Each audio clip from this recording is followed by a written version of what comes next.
Hi everyone, it's Daniel Scranton here, and I want to tell you about an ET encounter that I had back in March of 2010.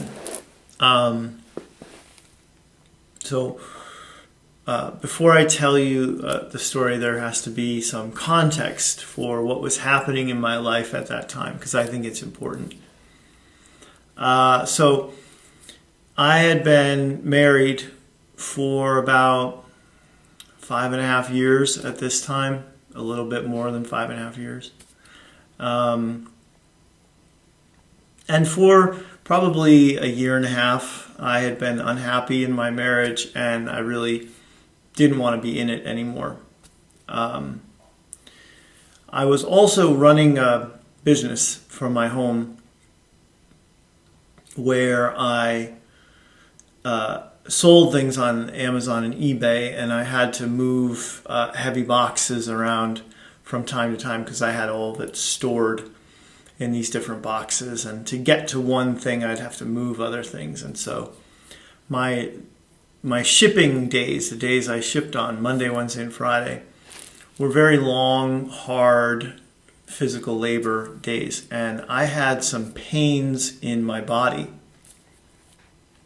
at the time, which were exacerbated by the movement of all the boxes. I had to move around. So one day in March of 2010, I was in a lot of pain, and I lay down in bed and thought about suicide. My ex-wife, her brother, had committed suicide about a year, a little over a year, I think, before this moment that I was thinking about it. And that's one of the main reasons why I didn't think any further about it. It was just like, well, you definitely can't do that. You can't do that to this poor woman that I was still married to, because I didn't want to hurt her feelings. So this would be way worse than asking for a divorce. That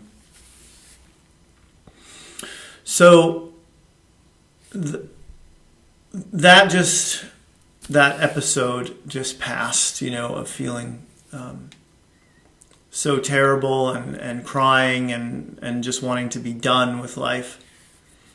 And I finished my shipping and went to the post office, and this ET encounter that I had, it didn't happen that night. It happened the next night for some reason. So the night after this day of feeling suicidal, I was in bed, and I was dreaming, and in the dream, I was standing sort of in a desert type area with this guy that I knew through the Abraham-Hicks community. He and I had been on cruises together and workshops, and he was a great guy, still is a great guy. But he believed in the whole story about extraterrestrials and how they were involved in our evolution and all that stuff, and I didn't. So at that time I had no interest in ETs whatsoever. Abraham was pretty clear that from their perspective, ETs did not matter to us. They were not a part of our lives in any way. They would just sometimes be in our reality and then out. So that's why those UFO sightings would just be very short-lived. And so I believed that too. I thought that makes sense. So in this dream, very short dream, I look at this guy and I said to him, I understand now about the other beings. And that was it. That was the totality of the dream. Standing somewhere in a desert, and then I wake up from the dream. And after I woke up, I started to feel like what felt like a chill in the air. And I thought, well, maybe it is just cold air. It's March after all, even though it's California, Southern California. But then I realized that I was feeling energy, and it was coming in through my crown and moving down through my physical body all the way to the soles of my feet. And it was a completely orgasmic feeling beyond anything I've ever felt before or since. It was 1,000,000 times better than I've ever felt in my body. So unbelievable. So a lot of thoughts started running through my head at this time. I thought, well, this is healing energy. I've been asking the universe to be healed for all the pain in my body. So this must be it. And then I thought, but what does this have to do with that dream? And then I thought, what does this have to do with aliens? And as soon as I thought the word aliens, I felt another huge surge of this energy. It was responding to my thoughts. So I thought aliens, like over and over and over again, so I'd feel it many, many times. And I would ask too to receive more of this energy. I'd say, more please, one more time, just one more time, and I would.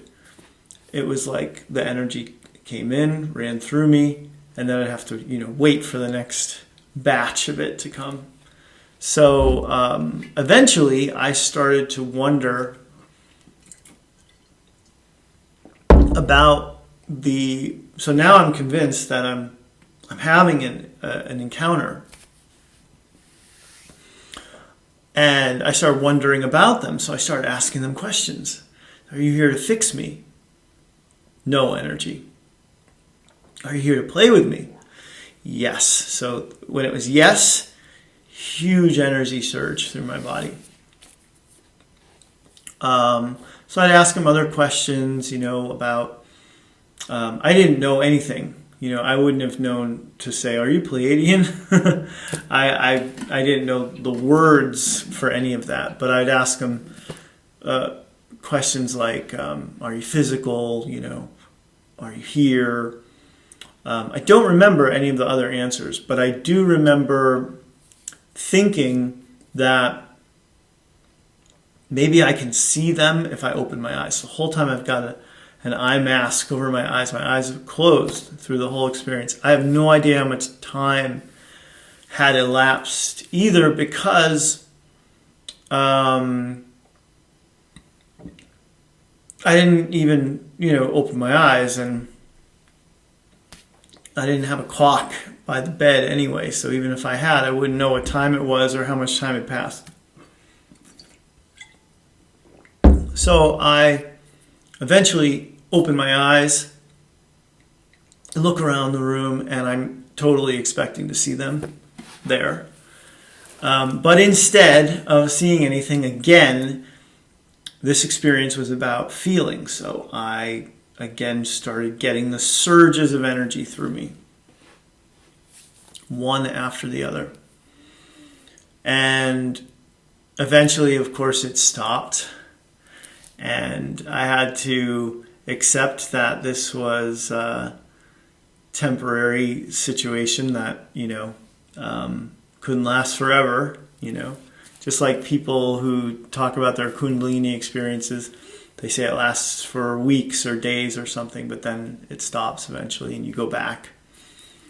But, after that, I was determined to feel them again, or feel that good again. So I started spending more and more time in meditation and getting to the point where I could sort of conjure a similar type of energy, but I've never experienced that exact level before. So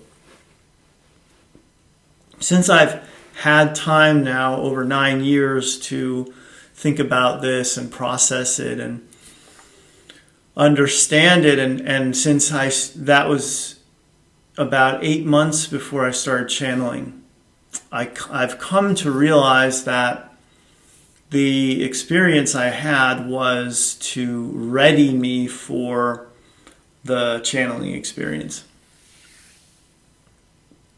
It was like my body was receiving an upgrade, an attunement, whatever you want to call it, so that I could bring through the higher frequency energies that I would, and that I did eventually. But since then, the only other ET experience I had was a close encounter with a ship. A ship came at my car as I was driving on the solstice in 2012, so June solstice, summer where we are, and it was the date that the quarantine was lifted, according to Bashar and others. And so this little ship, not much bigger than this, if that, I can tell you exactly how big it was, but it flew right at my car as I was driving down the freeway. It was headed right for us. I had 2 passengers in the car, and it went like this. Went right by the passenger side of the car. And me and the woman that was in my passenger seat, we looked at each other and we couldn't believe it. The woman in the back was asleep. But it was weird. It was totally weird. It kind of looked like it didn't really have a shape or a solidity. It looked almost translucent and multicolored, and it was very, very strange ship. So other than channeling ETs, I don't have these types of encounters like all the time. So those are the two biggies that I've had in the past 9 years and 4 months. Hopefully more of these physical type of encounters are coming. I'm sure they are, but hopefully soon. So anyway, that's my story. Hope you enjoyed it. Please like and subscribe. Comment too if you want. I'd be interested to hear about what you think of this story. All right, everyone, take care. Namaste. Hi, everyone. This is Daniel Scranton. Please subscribe to my YouTube channel, like and share this video, and give a visit to danielscranton.com when you get a chance.